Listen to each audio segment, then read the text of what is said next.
수요예배 오신 우리 성도님들 주님의 이름으로 환영합니다. 오늘 말씀을 통하여서 이 말씀이 우리 성도님이 신앙생활에 있어서 큰 유익이 되었으면 좋겠습니다. 오늘 본문은 이스라엘 지파들이 분배받은 약속의 땅 가나안 땅을 차지하는 장면을 지파별로 요약해서 기록해 두었습니다. 그리고 오늘 본문을 보시면 본문의 흐름이 전쟁이 승리해서 점점 더 실패로 나아가는 것을 볼 수 있습니다. 이스라엘이 펼치는 정복 전쟁, 이 전쟁에는 크게 두 가지 특징이 있습니다. 첫 번째로 가나안 정복 전쟁은 철저히 모든 것을 진멸해야 되는 진멸 전쟁, 거룩한 전쟁이라는 것입니다.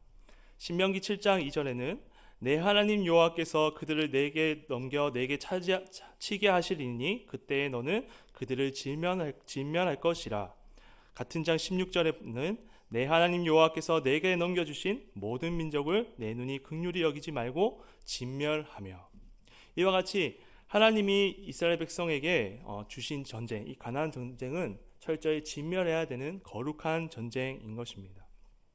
왜 하나님께서는 이 이스라엘에게 이 가나안 땅을 진멸하라고 명령하셨습니까? 그것은 이 약속의 땅 가나안 땅은 거룩하신 하나님과 거룩한 백성 이스라엘 민족이 함께 거하는 거룩한 땅이 되어야 하기 때문입니다. 그런데 지금 이 땅은 가나안 민족의 우상 숭배와 더러운 문화로 더럽혀져 있습니다. 그래서 하나님은 이 땅을 모두 진멸하라고 이스라엘 백성에게 명령하신 것입니다. 그래서 이스라엘 백성은 이 가나안 민족을 모두 진멸해야 하는 거룩한 진멸 전쟁을 해야 하는 것입니다. 두 번째로 이 전쟁의 특징은 이스라엘은 오직 하나님을 신뢰하고 그 하나님의 명령과 규례를 지킬 때 이 전쟁의 승리가 보장된다라는 것입니다. 신명기 6장 17절에서 19절 말씀에 너희 하나님 여호와께서 너에게 명하신 명령과 증거와 규례를 삼가 지키며 여호와께서 보시기에 정직하고 선량한 일을 행하라. 그리하면 내가 복을 받고 그 땅에 들어가서 여호와께서 모든 대적을 내 앞에서 쫓아내시겠다고 내 조상들에게 맹세하신 아름다운 땅을 차지하리니. 가나안 전쟁은 오직 하나님을 신뢰하고 그분의 명령을 지킬 때 승리가 보장된다라는 것입니다. 정리하면 이스라엘 백성이 하고 있는 이 정복 전쟁은 거룩한 진멸 전쟁이고 오직 하나님을 신뢰하고 그의 명령을 지킬 때 승리가 보장되는 이 두 가지 특징을 가진 전쟁입니다. 이 전쟁의 특징을 알고 오늘 본문을 살펴보면 이스라엘 백성이 전쟁의 승리에서 점점 더 실패로 나아가고 있다는 것을 발견할 수 있습니다. 먼저 유다 지파와 요셉 가문이 이것을 보여주고 있습니다. 16절에서 18절을 보시면 유다가 시므온과 함께 가나안 족속을 진멸한 그 땅의 이름을 완전히 파괴하다라는 의미로 호르마라고 그 지역의 이름을 짓습니다. 이것을 통해 유다는 꽤나 성공적으로 진멸 전쟁을 이끌고 있다라는 것을 알 수 있습니다. 그런데 19절 말씀을 보시면 우리 19절 말씀을 한번 같이 읽어보겠습니다. 시작. 여호와께서 유다와 함께 계셨으므로 그가 산지 주민을 쫓아내었으나 골짜기의 주민들은 철병거가 있으므로 그들을 쫓아내지 못하였으며. 유다 지파는 하나님과 함께 하심으로 하나님 여호와가 함께 하심으로 산지 주민을 쫓아내었으나 골짜기 주민들은 철병거가 있어서 그들을 쫓아내지 못하였다라고 말씀하고 있습니다. 유다 지파가 골짜기 주민들을 철병거를 가지고 있는 골짜기 주민들을 쫓아내지 못하였다는 것은 이 전쟁이 그리 쉬운 전쟁이 아니었다는 것을 알려주는 것과 동시에 유다가 하나님을 신뢰하기보다는 자신의 판단을 신뢰했다는 것을 보여주는 것입니다. 유다가 하나님을 신뢰하지 않고 자신의 판단을 의지했다는 것, 신뢰했다는 것을 뒷받침하는 말씀이 바로 이어지는 20절 말씀입니다. 20절 말씀은 갈렙이 자신이 분배받은 땅에 있는 아낙 족속 거인들을 쫓아내었다라는 말씀입니다. 체격으로 보아서나 힘으로 보아서나 갈렙은 거인들을 이길 수 있는 조건을 가지고 있지 않습니다. 하지만 민수기 13장 14장을 보시면 가나안의 정탐을 갔던 이스라엘 정탐꾼들이 돌아와서 그 땅에 대해서 악담을 퍼붓습니다. 그 땅은 좋은 땅이지만 거인들이 아낙족성이라는 크고 장대한 거인들이 거하는 그러한 곳이다. 우리는 그들 앞에 메뚜기와 같다. 우리는 도저히 그들을 이길 수가 없다. 우리는 승리할 수 없는 그러한 전쟁을 해야 된다라고 악평을 놓습니다. 이 악평을 들은 갈렙은 자신의 옷을 찢고 이렇게 말합니다. 여호와께서 우리를 기뻐하시면 그 땅을 우리에게 주실 것이다. 여호와께서 우리와 함께하니 너희는 두려워하지 말라라고 말을 했습니다.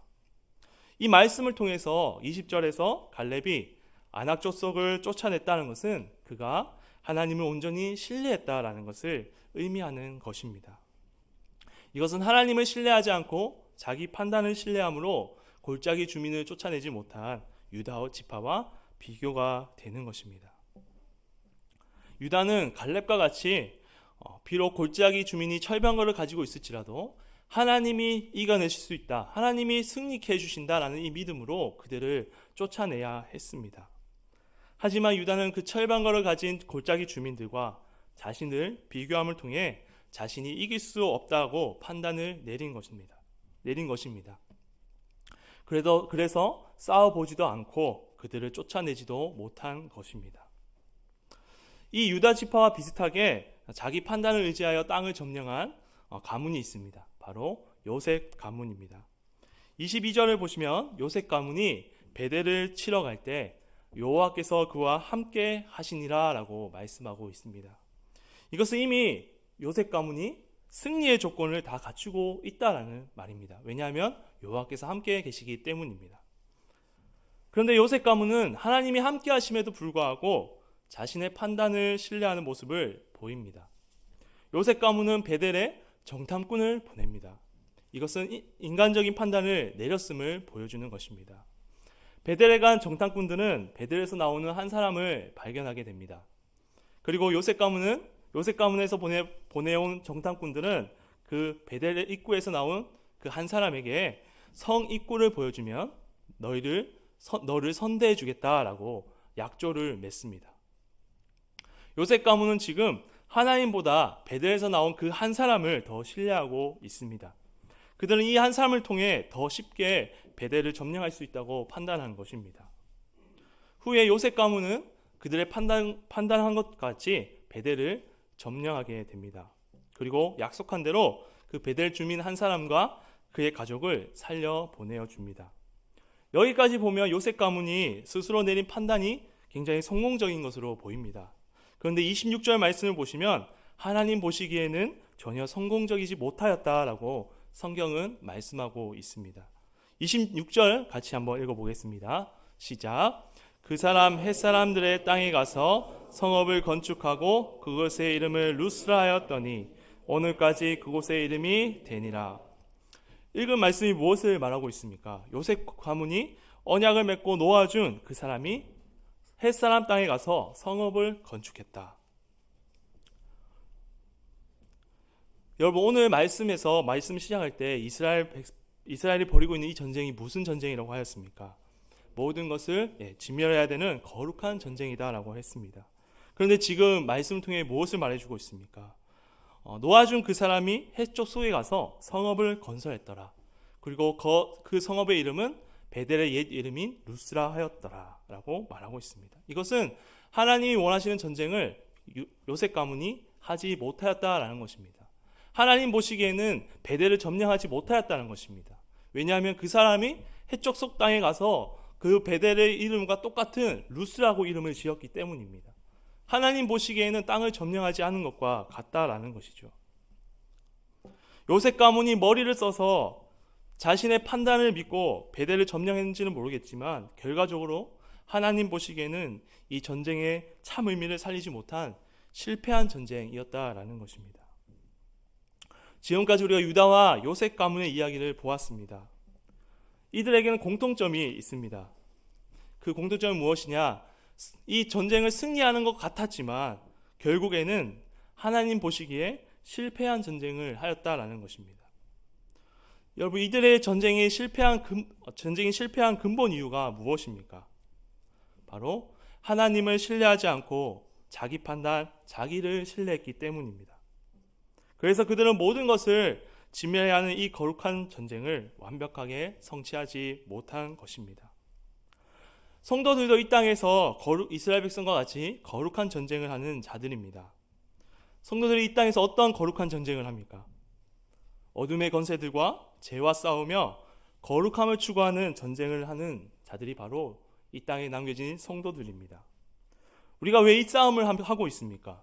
우리가 예수 그리스도를 믿음으로 성령님이 거하시는 전이 되었고 하나님의 거룩한 자녀가 되었기 때문입니다.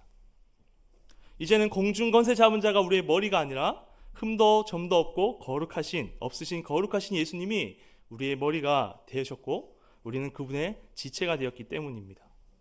그래서 이제 죄가 싫은 것입니다. 나를 넘어뜨리고 하는 그런 어둠의 세력들이 싫은 것입니다. 비록 넘어질지라도 성도들라면 이러한 거룩에 대한 열망이 마음에서 끌어오르게 된다는 것입니다. 그리고 이 마음이 거룩한 전쟁과 연결되게 되는 것이죠. 그런데 성도가 이 땅에서 거룩한 전쟁을 하는 데 있어서 전쟁을 실패하게 만드는 요소가 있습니다. 그것은 바로 오늘 유다와 요셉 가문처럼 자기를 신뢰하고 의지하는 것입니다. 그것이 거룩한 전쟁에서 실패하게 만드는 요소가 되는 것입니다.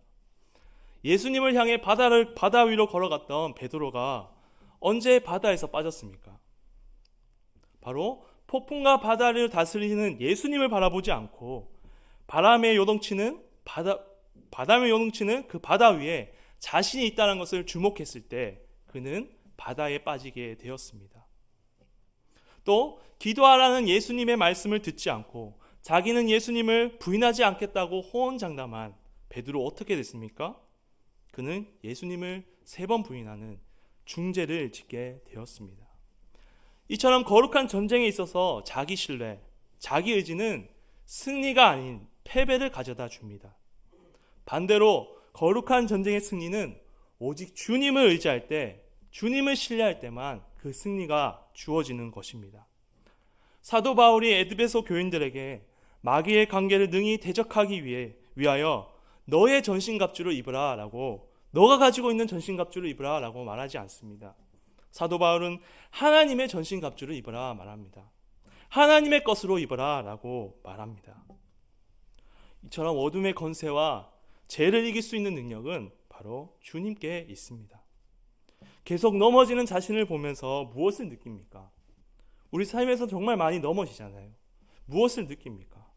나에게 능력이 없다는 것을 느끼지 않습니까? 바로 주님께만 능력이 있다는 것입니다. 우리 성도님께서는 이것을 아시길 바랍니다. 나의 능력으로는 절대로 거룩한 전쟁을 승리로 이끌 수 없다는 것을 아시길 바랍니다. 그래서 이제는 자기 자신이 아니라 내 죄를 대신하여 십자가에 지시고 보혈 피를 흘리신 오직 예수 그리스도를 의지하고 신뢰하여서 삶에서 일어나는 모든 거룩한 전쟁을 승리로 이끄시는 우리 성도님들 다 되시길 바랍니다. 아멘. 오늘 마지막으로 성경은 이스라엘 여러 지파들이 가나안 족속들을 쫓아내지 못하였다는 것에 대해 여러 차례 언급하고 있습니다. 성경은 총 9번 이스라엘 지파들이 가나안 민족들을 쫓아내지 아니하였다라고 말씀하면서 이스라엘 지파들이 가나안 민족을 쫓아내지 못한 것을 강조하고 있습니다. 뿐만 아니라 본문은 이스라엘 백성이 가나안 민족을 쫓아내지 않음으로 말미암아 이 거룩한 전쟁이 흐지부지하게 되었다는 것을 말해주고 있습니다. 이 거룩한 전쟁이 흐지부지하게 되었다는 것은 다음과 같습니다. 먼저 26절을 보시면 이스라엘 사람들이 가나안 사람들에게 어느 정도 거리를 두고 살 수 있도록 허용하는 것을 보게 되고, 그리고 27절에서 30절 말씀을 보시면 이스라엘 백성들이 가나안 민족들이 그들 가운데 사는 것을 허용하는 것을 보게 됩니다. 그리고 이제는 이것이 정반대로 반대가 되어서 31절에서 33절을 보시면 이스라엘 사람이 가나안 사람 가운데 거하는 것이 허용이 됩니다. 그리고 34절에서는 마침내 이스라엘 사람이 가나안으로부터 얼마간 거리를 두고 살도록 허용되는 것을 볼 수가 있습니다. 완전히 상황이 대조가 되는 것을 볼 수가 있는 것입니다. 하나님을 의지하여 가나안 민족을 모두 진멸해야 할 이스라엘 백성이 오히려 가나안 민족의 통제를 받게 되는 지경에 이른 것입니다. 이것은 이스라엘 백성이 하나님부터 받은 사명, 거룩한 전쟁이 흐지부지하게 되었다는 것을 보여주는 것입니다. 여러분, 왜 이렇게 되었습니까? 왜 하나님이 진멸하라고 주신 그 사명, 거룩한 전쟁이 이와 같이 흐지부지하게 되었습니까? 왜 그리고 가나안 민족에게 이제는 통제를 받는 처지에 이르게 되었습니까? 물론 그 답은 이스라엘 민족이 가나안 민족을 쫓아내지 못하였기 때문입니다. 그런데 여기서 조금 더 깊이 들어가면 이스라엘 민족이 이 가나안 민족을 쫓아내지 못한 근본적인 이유는 바로 그들이 자신의 편의를 추구했기 때문입니다. 자신들의 편의, 이익 때문에 이스라엘 민족을 쫓아내지 못한 것입니다. 그래서 결국 이스라엘 민족이 가나안 민족을 진멸해야 할 이스라엘 민족이 가나안 민족에게 통제를 받는 지경에 이르게 된 것입니다. 28절과 30절을 같이 읽겠습니다. 28절 먼저 읽겠습니다. 시작. 이스라엘이 강성한 후에야 가나안 족속에게 노역을 시켰고 다 쫓아내지 않았더라. 30절 같이 읽겠습니다. 스불론은 기드론 주민과 나할롤 주민을 쫓아내지 못하였으므로 가나안 족속이 그들 중에 거주하면서 노역을 하였더라. 방금 읽은 말씀에서 이스라엘 민족이 강성해진 후에 가나안 족속에게 노역을 시켰고 그들을 쫓아내지 아니하였다라고 말씀하고 있습니다. 여기서 우리는 이스라엘 민족이 자신의 이익과 편의를 따랐다는 것을 확인할 수 있습니다. 이스라엘 민족이 강성해졌다면, 힘이 생겼다면 이제 가나안 민족을 진멸해야 되는 것이 아닌가요? 그런데 그들은 그렇게 하지 않았습니다. 그렇게 하지 않고 가나안 민족을 노역으로 시켰다는 것입니다. 왜 노역을 시킵니까? 진멸해야 되는데 왜 노역을 시킵니까? 노역을 시키는 것이 훨씬 더 자신들에게 경제적으로 이득이기 때문입니다. 노역을 시키면 일손을 버는 것입니다. 그리고 그들은 가나안 땅에 대한 지식이 없습니다. 지혜가 없습니다. 그래서 가나안인을 노예로 삼으면 그들이 잘 아니까 그들이 잘 적응할 수 있고 일을 쉽게 해결할 수 있는 것이죠. 그래서 이것을 통해서 이스라엘 백성들이 자신의 이익을 따랐다, 편의를 따랐다라는 것이죠. 결국 이스라엘은 하나님이 함께 하시고 강한 힘이 생겼음에도 자신들의 편의와 이익을 생각하였기 때문에 가나안 민족을 쫓아내지 않은 것이고, 그 결과 가나안 민족을 진멸해야 될 이스라엘 백성이 가나안 민족으로부터 통제를 받는 상황에 있게 된 것이고, 또 가나안 정복이라는 진멸이라는 하나님의 거룩한 전쟁을 흐지부지하게 만들어버린 것입니다. 우리가 이 이스라엘 모습을 통해서 무엇을 얻을 수 있습니까? 어떤 교훈을 얻을 수 있습니까? 어둠의 권세와 죄와 싸워야 하는 성도가 자신의 편의와 이익 때문에 어둠의 권세들과 싸우지 않고 하나님께 불순종하고 죄와 죄의 습관들을 쫓아내지 아니하면 결국 어둠의 권세와 죄의 통제를 받게 된다는 것입니다. 그리고 더 나아가서는 나의 신앙 정체성마저, 내가 하나님의 거룩한 백성이라는, 구원받은 자녀라는 이 신앙 정체성마저 흐지부지하게 된다라는 것입니다. 예수님의 제자였던 가룟 유다는 일만 악에 뿌린 그 돈을 사랑하는 마음을 그 예수님의 제자로서 사는 동안 그 마음을 쫓아내지 못하였습니다. 그거가 어떤 일이 벌어졌습니까? 사단이 적극적으로 가룟 유다 마음에 예수님을 팔 생각을 넣어줍니다. 사단의 통제를 받고 있는 것이죠. 그리고 그 마음을 받은 가룟 유다는 은 30에 예수님을 팔고 훗날 양심의 가책을 느끼고 결국 자살이라는 하나님의 저주받은 자의 모습으로 생을 마감하게 됩니다. 가룟 유다의 그 마지막 모습은 결국 사단의 통제를 받은 자의 멸망을 보여주는 것이죠.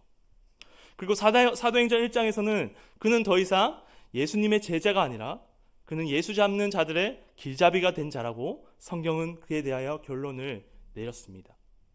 그는 결국 예수님의 제자에서 예수 잡는 자들의 길잡이가 된 자로 생을 마감한 것입니다.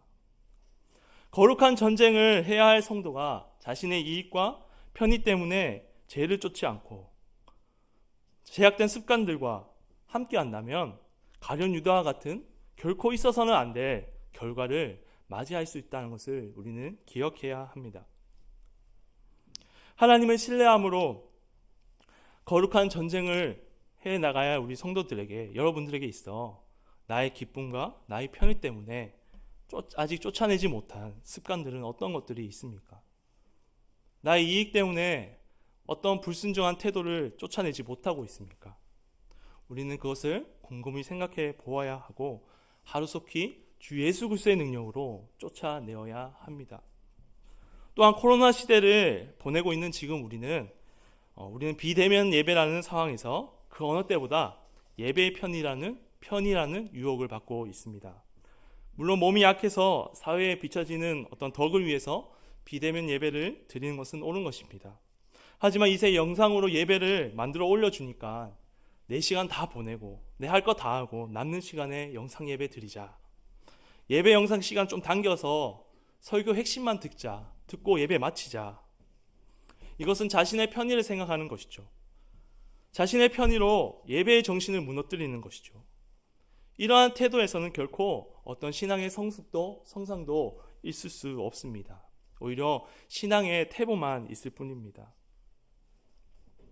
우리 성도님께서는 나의 편의로 인한 불순종이, 그리고 나의 편의로 죄와 그 습관들을 쫓아내지 못한 것들, 방치한 것들이 내가 예상할 수 없을 그때에 나의 신앙 전체성을 완전히 흐지부지하게 만들 수 있다는 그러한 위험 요소가 있다는 것을 꼭 기억하시길 바랍니다. 그것을 명심하시고 나의 영적 편의와 그의 편의에 기생하고 있는 제 습관들을 예수님의 능력으로 쫓아내시길 바랍니다. 우리 성도님들에게 이러한 영적 부흥이 일어나길 바랍니다. 이러한 부흥과 함께 이제는 나를 신뢰하지 않고 오직 예수 그리스도만 신뢰하는, 내가 십자가에 못 박혀야 되는데 나를 위해 예수님께서 십자가에 못 박히셔서 이제는 예수님의 죽음이 나의 죽음이 되고 이제 내 안에 예수님이 사신다는 것을 이것을 굳게 믿고 이제는 오직 주 예수 그리스도만 의지하여서 우리 앞에 놓여진 거룩한 전쟁을 승리하며 나아가시는 우리 모두 성도님들 다 되시길 바랍니다. 아멘. 우리 같이 말씀을 기억하면서 기도했으면 좋겠습니다.